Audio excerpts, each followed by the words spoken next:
Hello and welcome to the news at 7, where we get to the heart of the day's stories and communities across Scotland tonight. And as always, we will get the sport with Jane. What's on the agenda tonight, Jane? And we will mark 100 years since John Logie Baird invented the television. Hello, I'm Amy Irons and welcome to the news at 7. The Scotland and Manchester United player who was a legend within the sport. Well, today an inquest has found that repeatedly heading a football likely contributed to the brain disease which was a factor in his death. He died at the age of 70 back in 2023 after being diagnosed with vascular dementia and chronic traumatic encephalopathy. His daughter Hayley said outside court today that her dad's main message would be to warn others against the dangers of heading to protect future generations. Here's Natalie Perks. That was Jim Savage speaking to Fiona Stalker earlier today. Now let's get a roundup of the stories you can find on the BBC News app in Scotland then.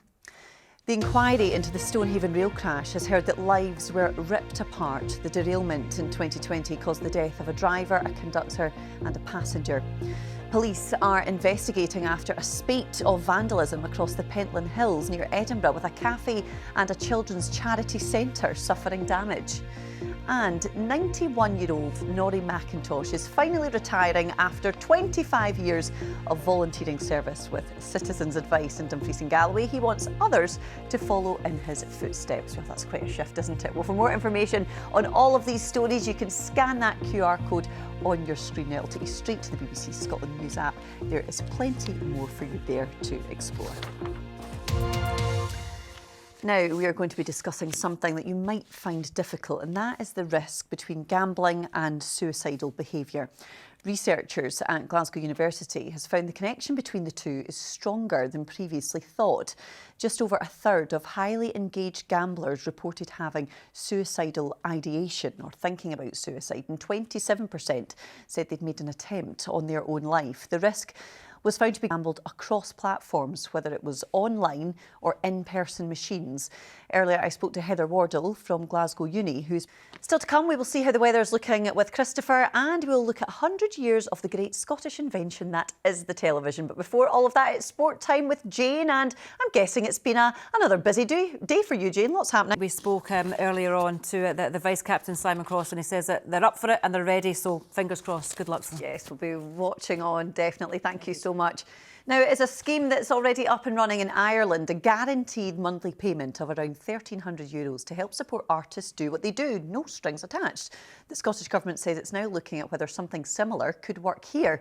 Music to the ears of Scottish talent who say burnout and difficulties making ends meet force some of them out of the industry altogether. BBC Yorpa has been speaking to Scottish artists who say that kind of regular funding could make a huge difference. So what difference does €1,300, around £280 a week, actually make? Well, earlier I spoke to Brian, an actor in Ireland and one of the lucky 2,000 artists there receiving a basic income from the state.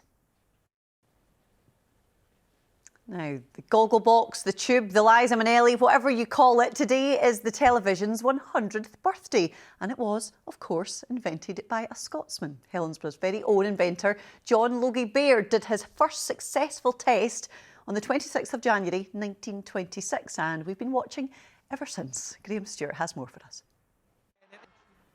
Imagine a life with no TV. We wouldn't be blessed with Christopher being able to tell us what the weather's looking like. Well, you might not want to know because... Oh no, turn it off. It's not great, Amy. Thanks very much indeed. Some lovely pictures. Thanks very much, Chris. And thanks to you for joining us. We'll be back same time, same place tomorrow. Bye-bye for now.